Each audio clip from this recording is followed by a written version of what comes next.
안녕하세요. 지구가 원 상부 멘틀의 운동과 플룸 운동에 대해서 배우기 전에 우리 판 구조론과 상부 멘틀의 운동을 배웠기 때문에 판의 경계에 대해서 조금 보고 진행하려고 합니다. 여러분들이 통합과학 때 잘 배웠겠지만 한 번 더 기억을 되새기는 느낌으로 보도록 할 겁니다. 이 학습지는 여러분들에게 나눠줄 거고요. 오늘은 선생님이 출장에 의해서 나눠주지 못할 것 같아서 다음 시간에 주도록 하겠습니다. 자, 편의 경계는 여러분들이 잘 알겠지만 발산형 경계, 수렴형 경계, 그리고 보존형 경계로 나누게 됩니다. 그래서 우리는 발산형 경계부터 보도록 하겠습니다.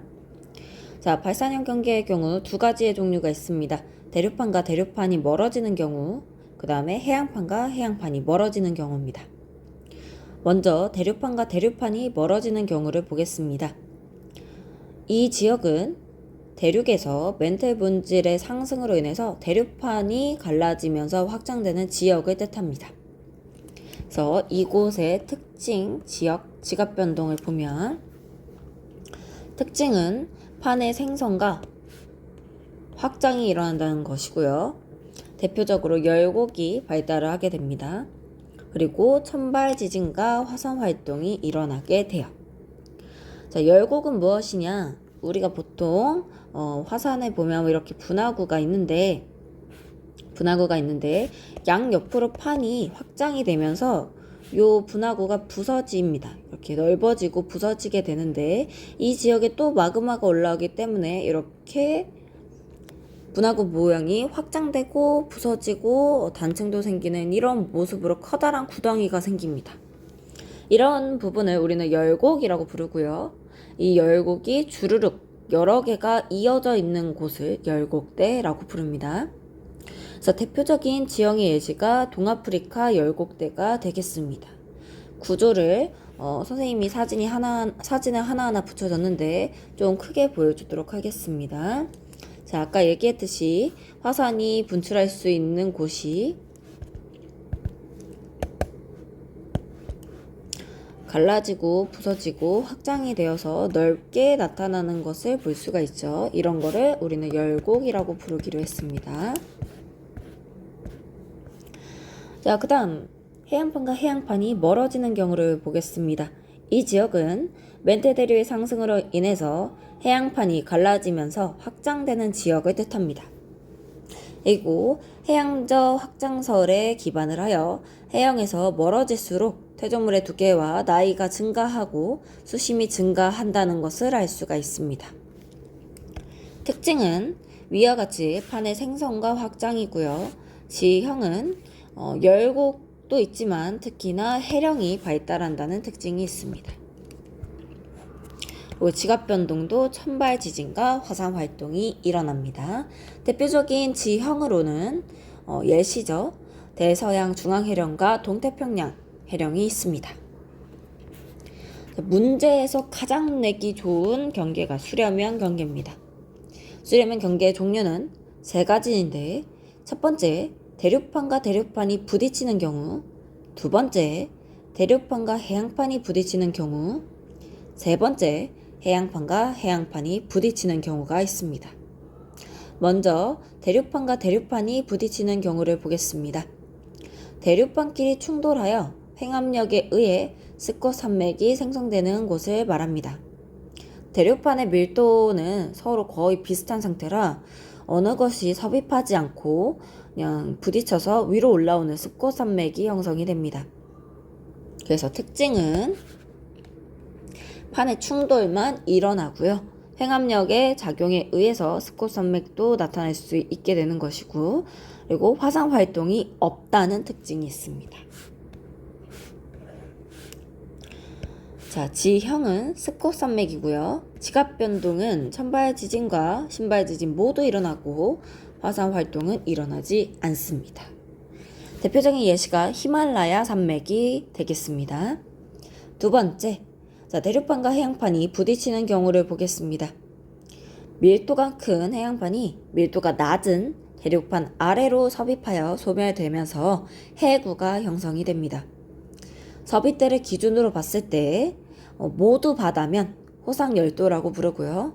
한쪽만 바다, 한쪽은 육지면 습고산맥이라고 보통 부릅니다. 여기서 보면 화산섬 양옆이 바다죠. 근데 요 부분은 안데스 산맥 같은 경우는 산맥이 있고 이렇게 해구가 생기는데 오른쪽이 모두 육지이기 때문에 산맥이라고 부르게 됩니다. 일본의 경우는 호상열도라고 부르죠. 자, 그래서 해양판이 대륙판 밑으로 비스듬하게 섭입하면서 들어가게 되는데, 이러면 우리 저번에도 얘기했지만 대륙판 쪽에서 진원의 깊이가 점점 깊어지는 지진이 나타나게 됩니다.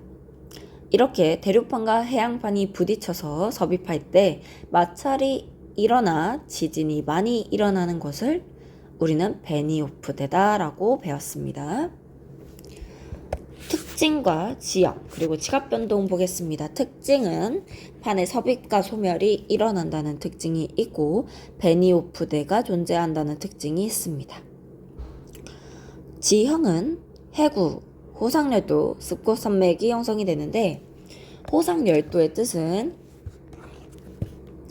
호의 이미지를 가지고 있는 섬들이 이어져 있다라는 뜻입니다.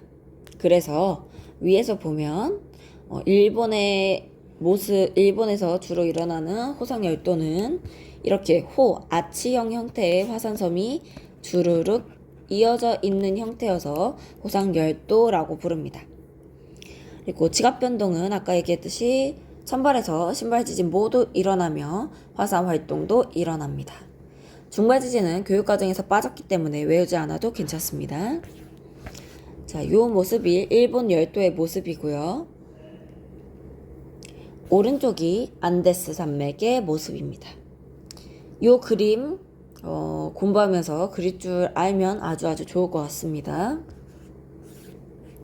자, 마지막인 해안판과 해양판이 부딪히는 경우를 보도록 하겠습니다. 자, 해안판과 해양판은 밀도 차이가 그래도 대륙판들보다는 밀도 차이가 나는 편이기 때문에 밀도가 높은 해양판이 상대적으로 밀도가 낮은 해양판 밑으로 섭입하게 됩니다.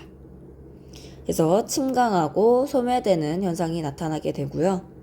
특징으로는 판의 섭입과 소멸이 있습니다. 베니오프대는 존재하지 않습니다. 베니오프대는 반드시 대륙판과 해양판이 부딪히는 경우여야 한다고 저번 시간에 얘기를 했습니다. 자, 지형은 해구와 호상열도가 형성이 되고요. 지각변동으로는 천발부터 신발지진 모두 일어나게 되고 화산 활동도 일어나게 됩니다. 대표적인 예시는 마리아나 해구가 있습니다. 자, 마지막 보존형 경기 가겠습니다. 가장 논란이 지금 많은 시기고요. 2024 학년도 수능 특강에서는 이제 요 보존형 경기 때문인지 모르겠지만 예시가 빠졌습니다. 그래서 일부러 예시까지 넣어준 학습지를 나눠주도록 하는 겁니다. 자, 보존형 경기의 경우도 두 가지로 나뉩니다. 요즘에는 해안판과 대륙판이 어긋난다라고 불리는 부분과 해안판과 해양판이 어긋나는 부분으로 두 가지로 나뉘게 됩니다. 자, 먼저 첫 번째로 해안판과 대륙판 또는 옛날에는 대륙판과 대륙판이 어긋나는 경우를 보도록 하겠습니다. 판의 생성과 소멸이 없이 두 판이 반대 방향으로 스쳐 지나가는 판의 경계를 의미하고요. 특징은 판의 보존 그리고 두 판이 어긋나여 이동한다는 것이 있습니다. 변환단층이래. 보존형 경계에서는 판의 생성도 없고요. 판의 소멸도 없습니다. 그래서 보존이란 말을 쓰는 거고요. 지형 같은 경우는 변환단층이 존재하고 지각변동으로 천발 지진이 보통 일어나며 화산 활동은 일어나지 않습니다.